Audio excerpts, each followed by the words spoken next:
उत्तर प्रदेश में नदियां उफान पर हैं। बरसात के मौसम में गंगा और यमुना खतरे के निशान के ऊपर से बह रही है। प्रयागराज, इटावा, बांदा, जालौन में नदियों का जलस्तर लगातार बढ़ता जा रहा है। इसको लेकर शासन के आदेश पर जिलाधिकारियों ने सुरक्षा के पुख्ता इंतजाम भी किए हैं।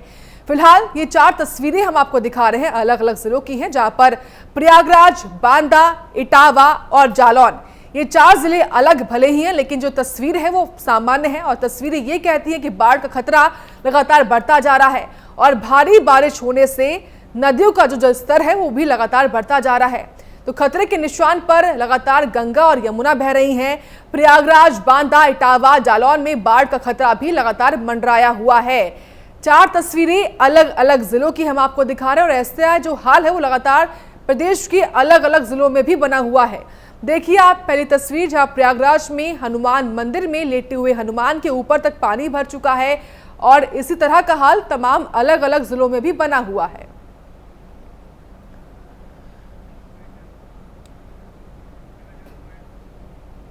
बाढ़ अभी 113 मीटर के आसपास चल रहा है और जो हमारे डेंजर लेवल से ऊपर है और अभी इंक्रीजिंग इसका ट्रेंड है और रात से इसका स्थिर होने का अनुमान लगाया जा रहा है और अगर ऊपर से पानी इसका रोक दिया गया है, कम कर दिया गया, तब स्थिर हो पाएगा। वर्तमान में इंक्रीजिंग ट्रेंड इसका चल रहा है। सर कितना क्षेत्र अभी प्रभाव में है? 25 गांव कम्प्लीटली प्रभावित हो चुके हैं इससे, तहसील कालपी के, और उनमें सभी में सहायता और रेस्क्यू ऑपरेशन चल रहे हैं। NDRF टीम हमारी तत्काल पहुंचने वाली है थोड़ी बहुत देर में और ऑपरेशन में तेजी लाई जाएगी। यमुना तलहटी के क्षेत्र में खड़े हुए हैं। यहाँ पे पीछे से यमुना बैक मार रही है चंबल के बढ़ने की वजह से, तो अभी जल स्तर 1 मीटर के आसपास लगभग बढ़ा हुआ है, तो इससे कुछ घर प्रभावित हो रहे हैं। उन लोगों को सुरक्षित निकाल लिया गया है और 7 लोग अभी निकाले गए हैं।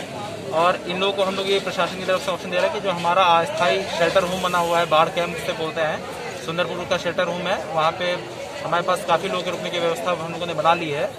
तो वहाँ पे इनको रुकने का ऑप्शन दिया गया है, या ये अपने मन से बता रहे हैं अपने रिश्तेदार के जाना चाह रहे हैं, तो वो उनकी इच्छा के ऊपर निर्भर करता है कि वो जहाँ जाना चाहेंगे वहाँ जाएंगे। शहर शहर बाढ़ का कहर, जी हाँ बिल्कुल आपने सही सुना।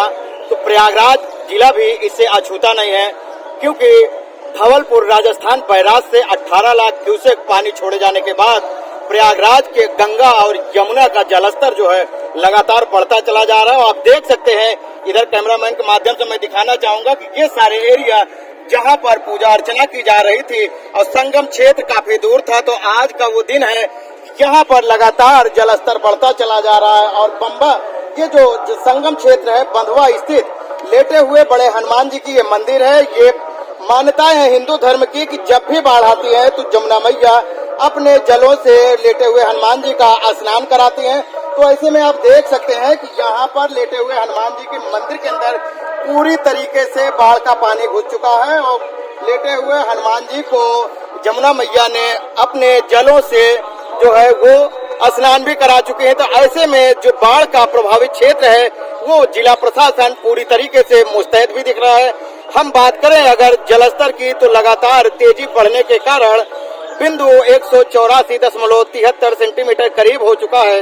तो नदियों में लगातार पानी छोड़े जाने के कारण गंगा यमुना नदी का जो है जलस्तर उसके 2 दिन तक अभी बढ़ने के आसार भी दिखाई दे रहे हैं। तो ऐसे में जो संभावना जताई जा रही है, तहसील सदर सुराव के फूलपुर, हंडिया, बारा, करछना, मेजा के कई गांव जो बाढ़ प्रभावित होंगे, विशेषकर तहसील सदर के बघाड़ा, राजापुर, ऊंचवागढ़ी, अशोकनगर, ऐसे लगभग दर्जनों जो निचले स्तर के रहने वाले इलाके हैं, वहां पर भी बाढ़ का खतरा मंडराने लगा है। आने वाले समय में जो भी निचले इलाके हैं, दर्जनों इलाके जो निचले स्तर पे हैं, किनारे बसे हुए, तो उस पर पुलिस प्रशासन और जिला प्रशासन लगातार मुस्तैद है, नजर बनाए रखी हुई है और इससे निपटने के लिए पूरी तरीके से जिलाधिकारी का मरकज लिए हैं। प्रयागराज से संजय खान, प्राइम न्यूज। तो प्रयागराज से और अधिक जानकारी के साथ संजय खान हमारे साथ फोन लाइन पर जुड़ चुके हैं। संजय, अभी हम तस्वीरें देख रहे थे जो आप दिखा रहे थे कि किस तरीके से हनुमान मंदिर में जो है पानी ही पानी दिखाई दे रहा है। ऐसे में फिलहाल क्या कुछ हालात बने हुए और तमाम जो लोग वहां रह रहे हैं उनको कितनी दिक्कतों का सामना करना पड़ रहा है? संजय, बिल्कुल साक्षी जी, आपको बता दें जिस तरीके से धवलपुर राजस्थान बैराज से 18 लाख क्यूसेक पानी छोड़ा गया, तो लगातार बारिश से जो नदियों का जलस्तर है वो लगातार बढ़ता चला जा रहा है। प्रयागराज के भी हालात ये हैं, प्रयागराज से गंगा यमुना का जलस्तर लगातार बढ़ता चला जा रहा है। यहाँ पे प्रशासन पूरी तरीके से अलर्ट भी हो चुके। बाढ़ के दृष्टिगत कुल 98 चौकियों बनाई गई। 110 जो है बाढ़ के स्थल तक, मतलब जो भी शरणार्थी है, जो बाढ़ प्रभावित क्षेत्रों में जो निचले स्तर रहने वाले लोग हैं, उनको हटा करके वहाँ पर रखा जा रहा है। उनको पूरी सुविधाएं उपलब्ध कराई जा रही है। और संगम क्षेत्र की अगर बात करें तो DRF, CSC के पास 20 मोटर बोट, प्राइवेट गोताखोर, सरकारी गोताखोर, इस तरीके से सभी स्टीमर लगी हैं, कुछ प्राइवेट बोटें भी लगी हैं। अगर हम बात करें प्रयागराज के संगम स्थित बंधवा स्थित लेटे हुए हनुमान जी के, तो परसों ही जमुना जी ने अपने जलों से स्नान भी करा दिया। पूरा मंदिर परिसर में पूरी तरीके से जल भरा हो गया। पूरे तरीके से जो संजय, ऐसे में तमाम जो दुकानदार मंदिरों के पास अपनी दुकानें लगाकर रहा करते थे, उनको ऐसे में कहाँ शिफ्ट किया गया? और खासतौर से सवाल ये भी है कि पानी की निकासी को लेकर क्या कुछ इंतजाम फिलहाल है? जी साक्षी जी, जो दुकानें थी जो वहाँ घाट के किनारे पंडा पुजारी रहा करते थे, तो उनको बाढ़ आने से पहले ही जब आसार दिखने लगे तभी प्रशासन ने उनको वहाँ से उनकी चौकियों को हटा दिया गया। ऊंचे स्थान से वहाँ से बाहर कर दिया गया। और जो दुकानदार थे उनकी दुकानों को भी वहाँ से हटा करके दूसरी जगह शिफ्ट कर दिया गया। और जिस तरीके से पानी निकासी की बात है, तो जो कैनाल है बने हुए हैं, उसकी भी देख रेख रखरखाव जो जिलाधिकारी संजय खत्री है वो लगातार निरीक्षण भी कर रहे हैं। और जो कई आधे दर्जन लगभग जो निचले स्तर के इलाके थे वो भी जलमग्न हो चुके हैं, वहां पर भी पानी भर चुका है। तो ऐसे स्थितियों में जो है जिलाधिकारी पूरी तरह से कमर कसके 24 घंटे अलर्ट पर सभी अधिकारियों को निरीक्षण भी कर रहे हैं। और बैठकों के बाद उनको आवश्यक दिशा निर्देश दिए जा रहे हैं कि जिस तरीके से अगर कहीं भी ऐसी कोई संभावना आती है तो उसको तत्काल प्रभाव से रोका जाएगा। बिल्कुल। और ऐसे में संजय, जो खेत खलिहान नदियों के किनारे बने हुए हैं, उनमें तमाम किसानों को कितना नुकसान हो रहा है? कितना पानी फिलहाल भरा हुआ है? क्या कुछ इंतजाम उसको लेकर भी? जी बिल्कुल साक्षी जी, जो संगम क्षेत्र में माघ मेला खत्म होने के बाद जब टीले बन जाते हैं, पानी का सूख जाना, वहाँ पर कुछ किसान जो है नदी किनारे रहने वाले वो भी खेती करते हैं। तो ऐसे में जो खेती थी वो काफी तरीके से कई बीघे की खेती नुकसान हुई, पूरी तरीके से जलमग्न हो चुकी है। तो ऐसे में जो व्यवस्थाएं थी तो वो पूरी तरीके से तो नष्ट हो चुकी है, लेकिन प्रशासन उनके लिए भी अलग से सुविधाएं उपलब्ध करा रहे हैं। बहुत बहुत शुक्रिया आपका संजय, तमाम जानकारी हमको देने के लिए। फिलहाल देखिए आप तस्वीरें, प्रयागराज से तस्वीरें हैं जहां पर लगातार खतरे के निशान से ऊपर नदियां बह रही हैं। और देखिए इसका मंजर क्या है कि चाहे वो मंदिर हो, आसपास के घर हो, सभी जगहों पर पानी ही पानी दिखाई दे रहा है।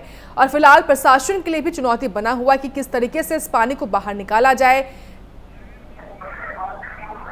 हमारे साथ बांदा से मेरे सहयोगी अरविंद गौतम फोन लाइन पर जुड़ चुके हैं। अरविंद, बांदा में फिलहाल क्या कुछ हालात बने हुए हैं?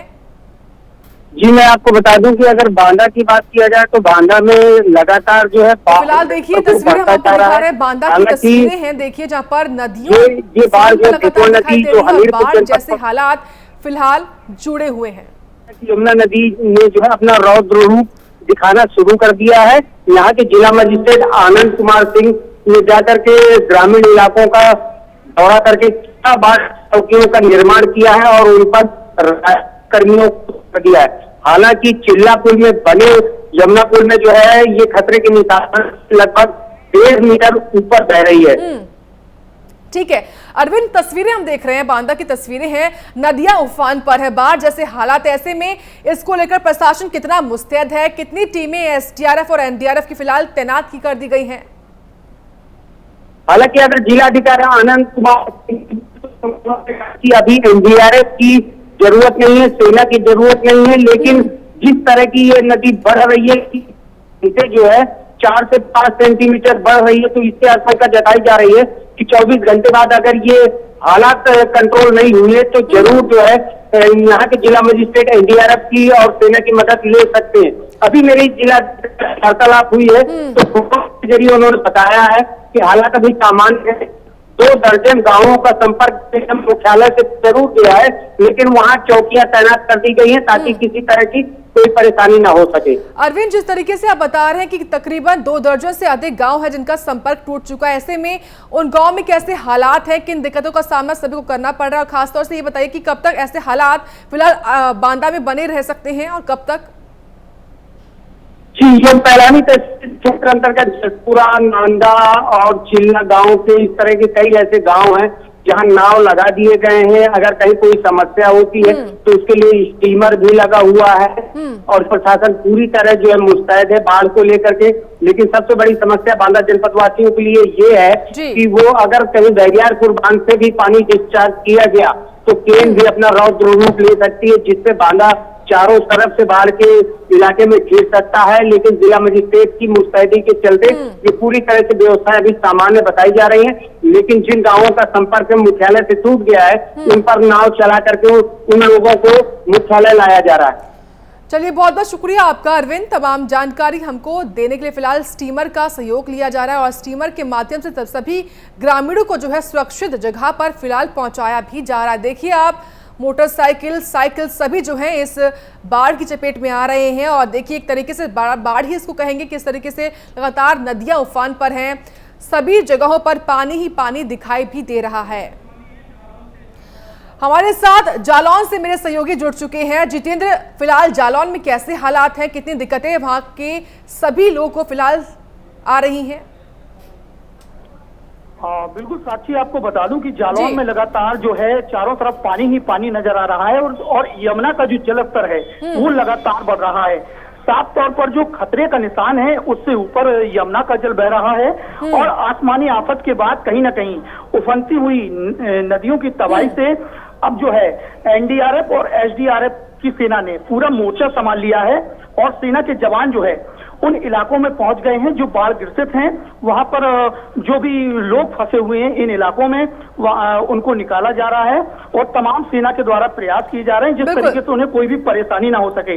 और चूंकि यमुना उफान पर है और बेतवा और पहुंच नदिया किनारे खतरे के निशान से कई मीटर ऊपर बह रही हैं और कोठौन और कालपी इलाके में जो है सेना पहुंच चुकी है और उनके द्वारा जो है जो राहत की जिस तरीके से आप बता रहे हैं कि यमुना लगातार उफान पर है, क्या ऐसे में कितने गांव हैं जिनका संपर्क टूटा है, ऐसी कोई जानकारी आपके पास? आप बिल्कुल साक्षी, साफ तौर पर कालपी इलाके में ज्यादातर गांव हैं और कोठौन इलाके में भी जो बाढ़ से ग्रसित हैं तमाम ऐसे गांव हैं जो डूब चुके हैं, उनके छतों तक पानी पहुंच चुका है। तो उनसे निपटने के लिए जिला प्रशासन ने टोल फ्री नंबर भी जारी कर दिए हैं जिससे लोगों को परेशानी ना हो, उन तक मदद पहुंचाई जा सके। और जिस तरीके से सेना के जवान भी पहुंच चुके हैं एसडीआरएफ और एनडीआरएफ टीम के, तो तमाम प्रयास किए जा रहे हैं जिससे लोगों को सकुशल जो है वहां से निकाला जा सके। बहुत बहुत शुक्रिया आपका, तमाम जानकारी हमको देने के लिए। फिलहाल जो मुश्किलें हैं वो लगातार तमाम टीमों के लिए भी बनी हुई, किस तरीके से इन सभी को सुरक्षित जगह पर ले जाया जाए। वही बात अब टोक्यो ओलंपिक की। टोक्यो ओलंपिक में भारत को गोल्ड की आस लगातार लगी हुई है, जिसको लेकर हमारे सहयोगी नंदन श्रीवास्तव ने सभी से राय जानी है। लोगों ने क्या कुछ कहा है आप भी सुनिए। मैं नंदन श्रीवास्तव लखनऊ से आपके साथ हूं और लखनऊ वासियों की जो उत्साह है वो साफ नजर आ रहा है क्योंकि यह उत्साह टोक्यो ओलंपिक का है। टोक्यो ओलंपिक में स्वर्ण पदक के लिए एक आस जगी है। नीरज चोपड़ा जो कि पानीपत के रहने वाले हैं, पूरे भारतवर्ष में एक उम्मीद जगा दिए हैं कि भारत में पहला स्वर्ण पदक टोक्यो ओलंपिक से आएगा। और कहीं ना कहीं पूरे देशवासियों के मन में यह उत्साह थम नहीं रही है क्योंकि स्वर्ण पदक लाने वाले जो नीरज चोपड़ा हैं वो आज उनका मैच है। और आज सीधे हम लखनऊ वासियों से जुड़ते हैं और देखते हैं कि उनका उत्साह कैसा है। हाउस द जोश, कैसा जोश फील कर रहे हैं आप? आज नीरज चोपड़ा पानीपत के आज मैच उनका है और स्वर्ण पदक लाने वाले हैं, क्या महसूस करते हैं? महसूस करते हैं कि आज नीरज चोपड़ा जी ओलंपिक में भाला फेंक स्पर्धा में 4:30 बजे उनका मैच है और जो है देश को गौरवान्वित करेंगे, गोल्ड मेडल लाएंगे, यही उम्मीद करते हैं। बिल्कुल निश्चित तौर पे। और जो आज का मैच है कितना इंपॉर्टेंट होगा और आप उनके लिए क्या उनसे चाहते हैं और भारतवासी पूरा क्या चाहते हैं? नीरज चोपड़ा किस तरीके से आज मैच खेले? सबसे पहले नीरज चोपड़ा को बहुत बहुत धन्यवाद सारे भारतवासियों की तरफ से। आज वो फाइनल में है, स्वर्ण पदक की आस पूरे भारतवासियों को और विश्व में जहां भी भारतवासी सबको है। हम सब लोग यही उम्मीद करते हैं, यही दुआ करते हैं कि आज 4:30 बजे मैच में वो भारत के लिए पहला स्वर्ण पदक टोक्यो ओलंपिक में लेकर आए और हम सब लोग उनका स्वागत करने के लिए तहे दिल से तैयार हैं। और लखनऊ वासियों का तो जोश ऊपर लहरा रहा है, अपना परचम लहराने के लिए नीरज ओझा को पूरे तहे दिल से सपोर्ट कर रहे हैं।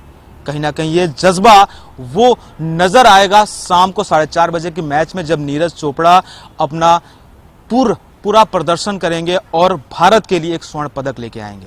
कैमरामैन बॉबी के साथ नंदन श्रीवास्तव, प्राइम न्यूज़, लखनऊ।